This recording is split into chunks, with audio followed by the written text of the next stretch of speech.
Kadiz qaynonangiz yuziga qanday kushon ishlatadilar deb ko'pchilik so'raydi. Shuning uchun bugun qaynonam make-up qilayotganlarida videoga oldim. Kadiz qaynonam ishlatadigan bu kushon yuzdagi dog'larni yashirib qo'yar ekan.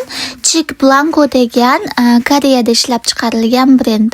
Qaynonam necha yildan beri faqat shu kushonni ishlatadilar. Bugun sovun isitmasi chiqayotgani uchun bog'chaga jo'natmadim. Ertalabdan sovuq yaxshi ko'radigan shirin kartoshkani pishirib berdim. Shirin kartoshkadan kartoshka fri qilib yeb ko'rganmisiz? 어머니 다녀오세요. 옳지. 아이고.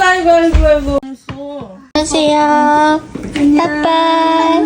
아이고 이거 달콩이도 Qaynonam ishga jo'nataman deb kartoshka ham esimdan chiqib ketibdi, yaxshi kuyib ketmabdi. Kecha bir chiroyli o'ynab yurgan sovuq bugun isitmasi 37 gradusga chiqib ketibdi. Shuning uchun bugun bog'chaga emas, больницаga boradigan bo'ldik. Isitmasi chiqqanligiga appetiti bo'lmaganligi uchun hech qaysi ovqatni yemayapti. Shuning uchun ertalabdan kartoshka fri qilib berishga majbur bo'ldim. O'zim esa oddiy krujkaga emas, eshakdek bankaga 3 pachka kofe tayyorlab ichib oldim.